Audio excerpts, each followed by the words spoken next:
Slop stories. Slop stories.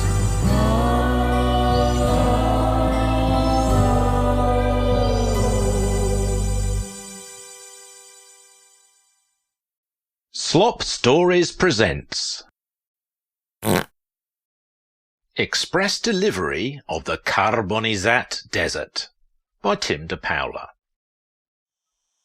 The scorching sun was on the verge of setting, radiating a cascading glow of burnt orange over the entirety of the vast sandy landscape.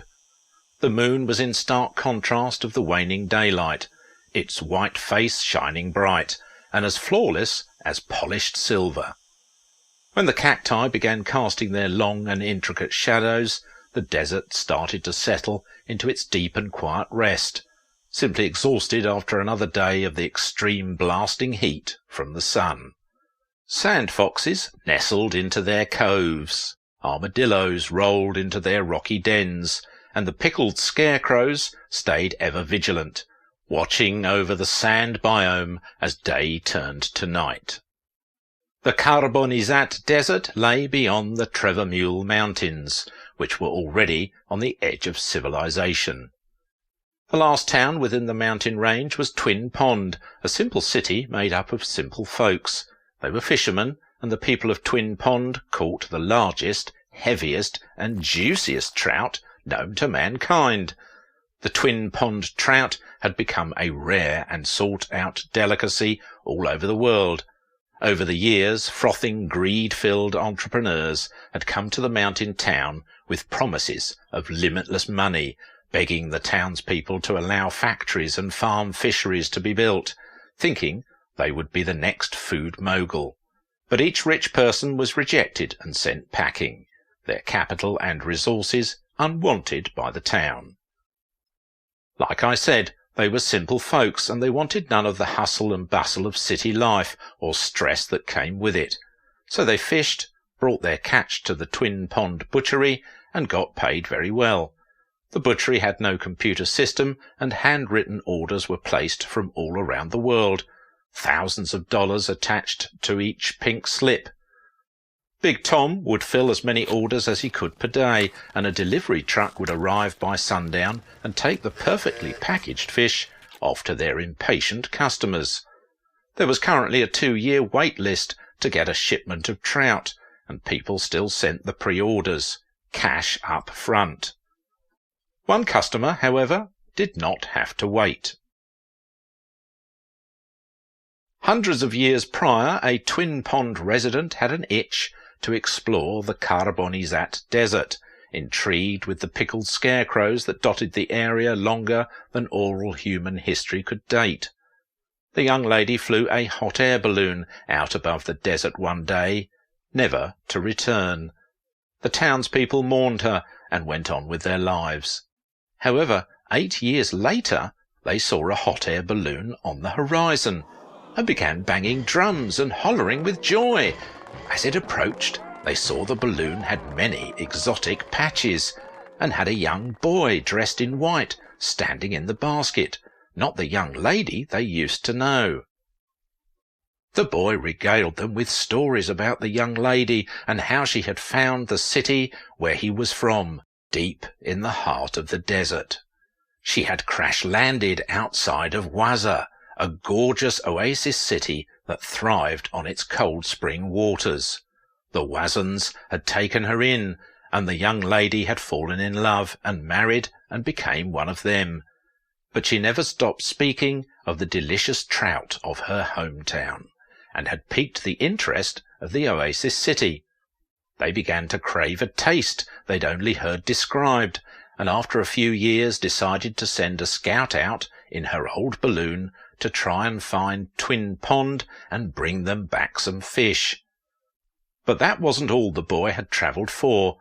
The Wazan's finest dish was the elusive twisted cactus pear, and after the young lady tasted one, her mouth began to salivate at the thought of pairing the twisted cactus pear with the Twin Pond trout. It would surely change the world, those two tastes combined. So the Wazans had sent the boy with a package of their own, 4 of the finest twisted pears they had harvested that year. A panel of 3 Twin Pond judges were nominated and chosen to taste the pairing of fish and pear, and the Wazen boy was the 4th. The finest chef in Twin Pond grilled the trout to perfection and served it alongside the pear, which was prepared the 4 ways he knew how: raw, baked, boiled, and candied. Everyone in the town showed up to the city hall and watched as the 4 judges began to taste the dish. It isn't known which judge screamed first, but soon the entire town was rolling on their backs, sobbing, scratching into trees, moaning into the ground. Although they hadn't got to taste, the townspeople could feel the vibrant and pure energy coming from the judges, as their taste buds began to transcend time and space. The finest possible meal that the world could provide, combined and tried that night. The young boy in white had instantly become a handsome man, stroking a well-oiled beard as tears poured from his eyes, his other hand slamming down on the table in unhinged joy. 2 of the judges were altogether gone from this place, seeing new places and knowing new things. The 3rd Twin Pond judge never spoke again, and began to walk with a limp, losing all of his hair the next day. The last letter he wrote to his daughter before he passed away read, "I've seen all." The dish was a smashing success, and the town sent the handsome man in white back to the oasis with a barrel of ice-packed trout. And so a long-standing trade agreement was made between Twin Pond and Wazen. After many years of trial and error, modern technology helped regulate deliveries. Hot air balloons were not the best way to travel, so a special sand trawler was invented to aid the 2 locals in the trading of fish and pear.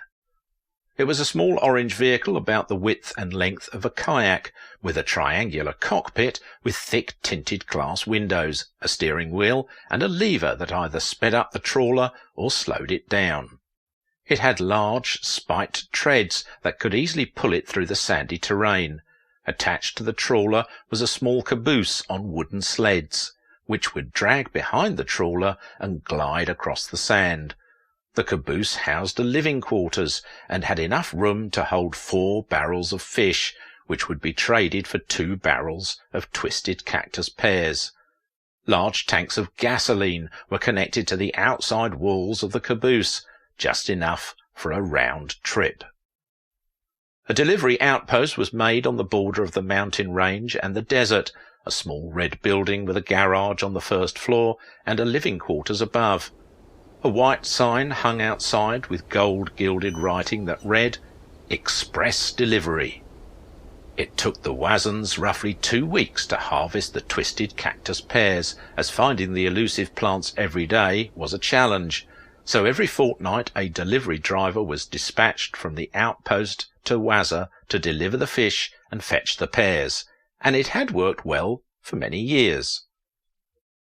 Once a few of the very rare and lucky people in the world got to taste the combination, the dish became priceless, causing even world leaders and the richest CEOs to have trouble tasting the dish. Only one restaurant, Bolt and Svine, whose owner had family connections to Twin Pond, was able to get a bi-monthly shipment of the trout and twisted cactus pear. Reservations for the restaurant were almost as hard to get as the trout on its own. There were multiple documentaries about the dish, but nobody was ever granted access to visit Wazen, nor did they ask. It was a merciless and nearly unexplored desert that couldn't support any air travel other than hot air balloons. All of this was about to change, although nobody was aware.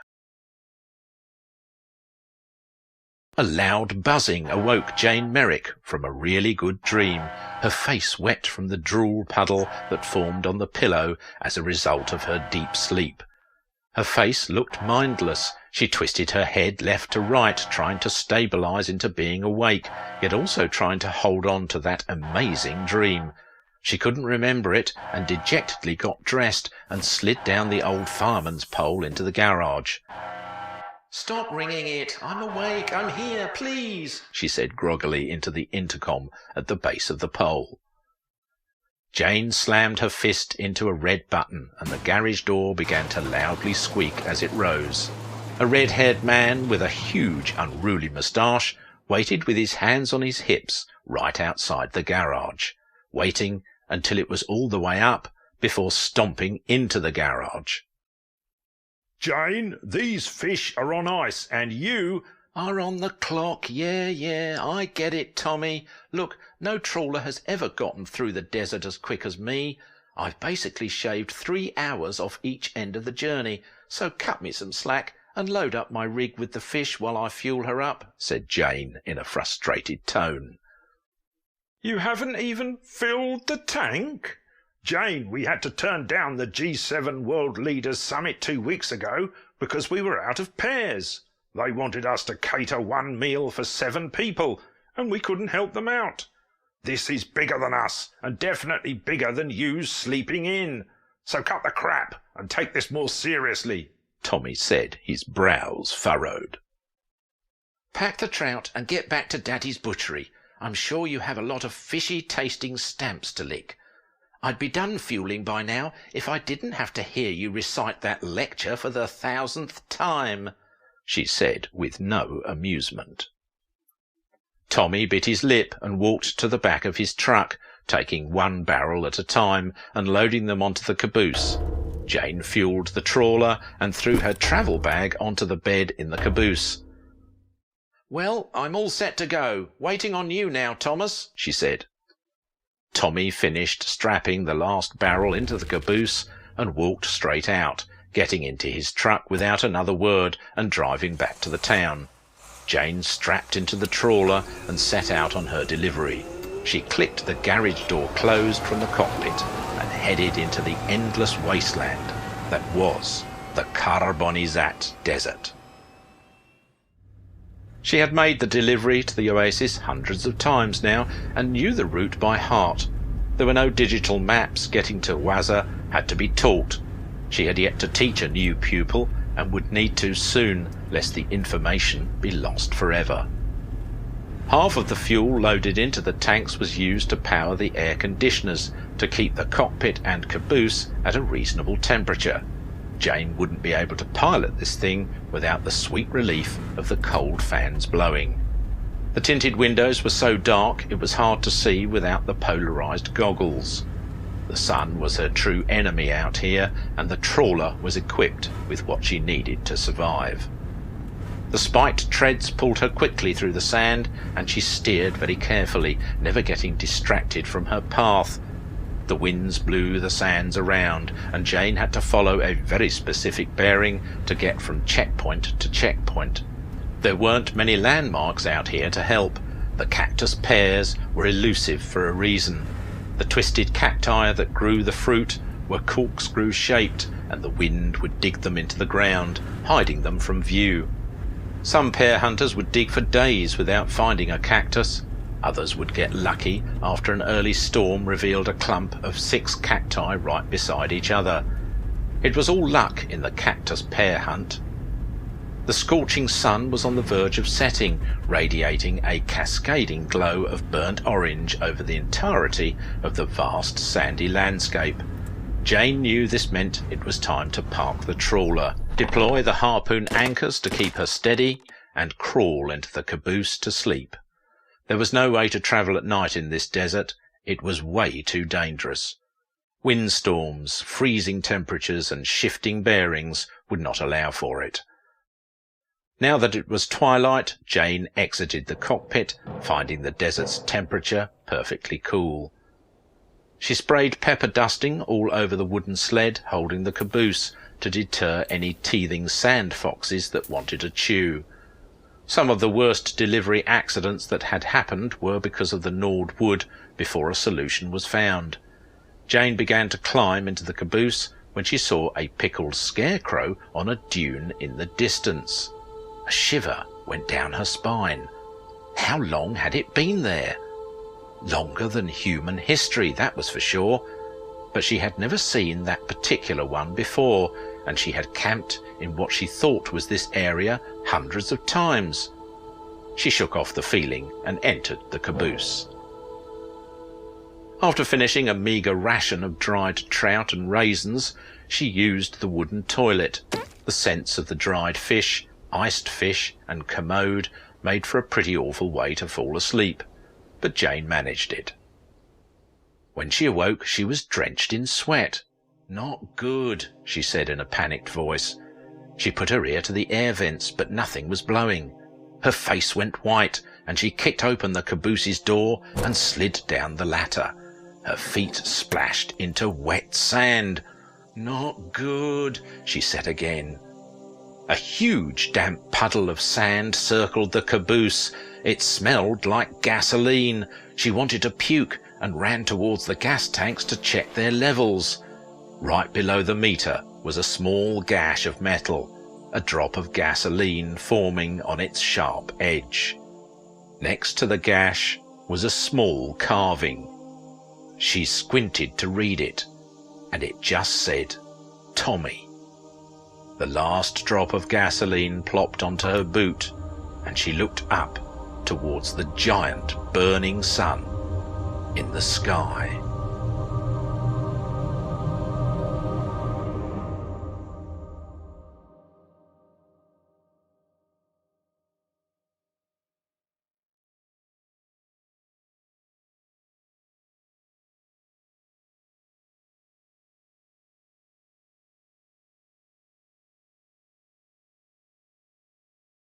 Thank you for listening.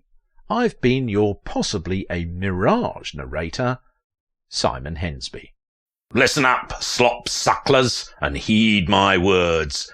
Take yourself to the Slop Stories Instagram at Slop Stories for all of the latest updates. And if you have anything to say about this ghastly show, take it to our Slop Stories subreddit. And now for today's memoir of misery. No. Executive Chef Kelvin Carbano slammed his fist onto the desk when he hung up the phone with his cousin. He couldn't believe it, and on the night that Clooney was finally showing up to his restaurant.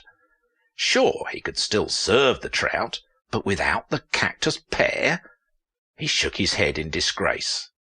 "Yorby, cousin said there are no pears coming in today's shipment. Can you believe that? They just had to be out for Clooney."